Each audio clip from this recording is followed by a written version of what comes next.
This is Dili, the capital of East Timor, also known as Timor-Leste, a small nation of 1.3 million people in Southeast Asia. East Timor has come a long way since it gained independence in 2002 from a violent two-decade-long occupation by Indonesia. But the geopolitical face-off between China and the West is posing new challenges for Asia's youngest nation. China has stood by East Timor, supporting the resistance movement that fought against Indonesian occupation. In the recent years, Beijing has helped build the presidential palace in Dili and other official buildings. The Timorese government has faced criticism over how the contracts were awarded. But the president, Jose Ramos Horta, rejects suggestions of undue influence.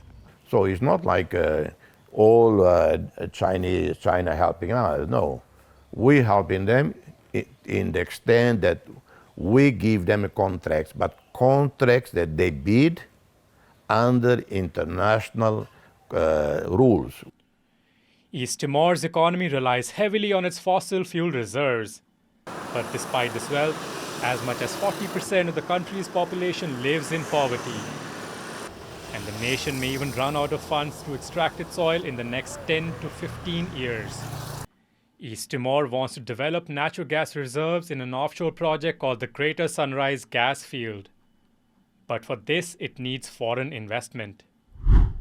The project has been stalled over a disagreement with Australia, which shares the right to develop the field. But East Timor's president believes a breakthrough is in the offing. Soon we will sign agreement with Australia on the development of Greater Sunrise. What the nature of the agreement, I don't know, but a decision will be made to develop this big gas field. Beijing has also expressed willingness to fund the Greater Sunrise project, but experts have cautioned Dili about accepting Chinese financial support. They fear East Timor could become another developing country to become saddled with unsustainable levels of debt as a result of China's investment in infrastructure, what Beijing's critics have called debt trap diplomacy. Last September, East Timor signed a strategic partnership agreement with China, a move that has raised alarms in Western capitals. President Ramos Horta has confirmed holding talks with Chinese state-owned and private companies to invest in the gas project. Meanwhile, Australia has indicated it would give East Timor a big chunk of the revenue from the project to keep Dili away from Beijing.